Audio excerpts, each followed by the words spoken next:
Selamat pagi teman-teman. Pada pagi hari ini, mari kita merenungkan satu bagian firman Tuhan dari Kejadian pasal 37.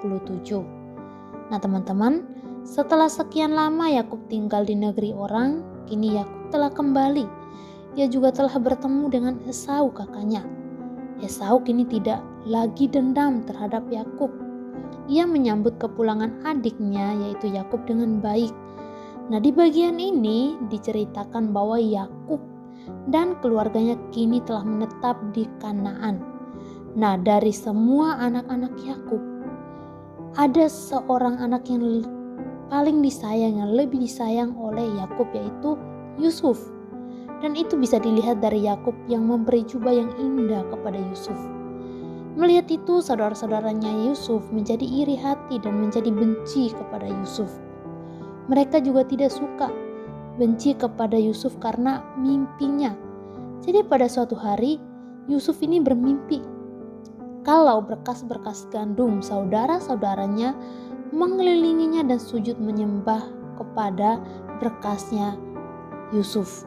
Nah, Yusuf juga bermimpi bahwa matahari, bulan, dan 11 bintang sujud menyembah Yusuf.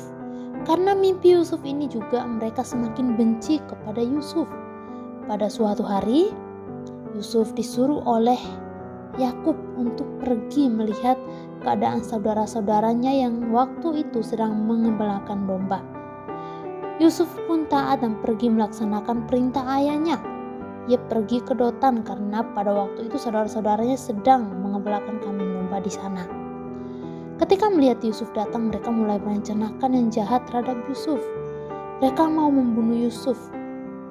Ini karena iri hati mereka. Mereka iri hati karena itu mereka mau membunuh Yusuf. Mereka membenci Yusuf.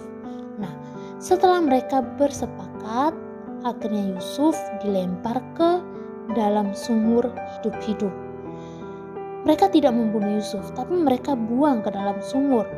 Nah, tapi tiba-tiba mereka berubah pikiran dan menjual Yusuf. Yusuf dijual dengan harga 20 shikal perak. Setelah Yusuf dibeli, akhirnya Yusuf dibawa ke Mesir.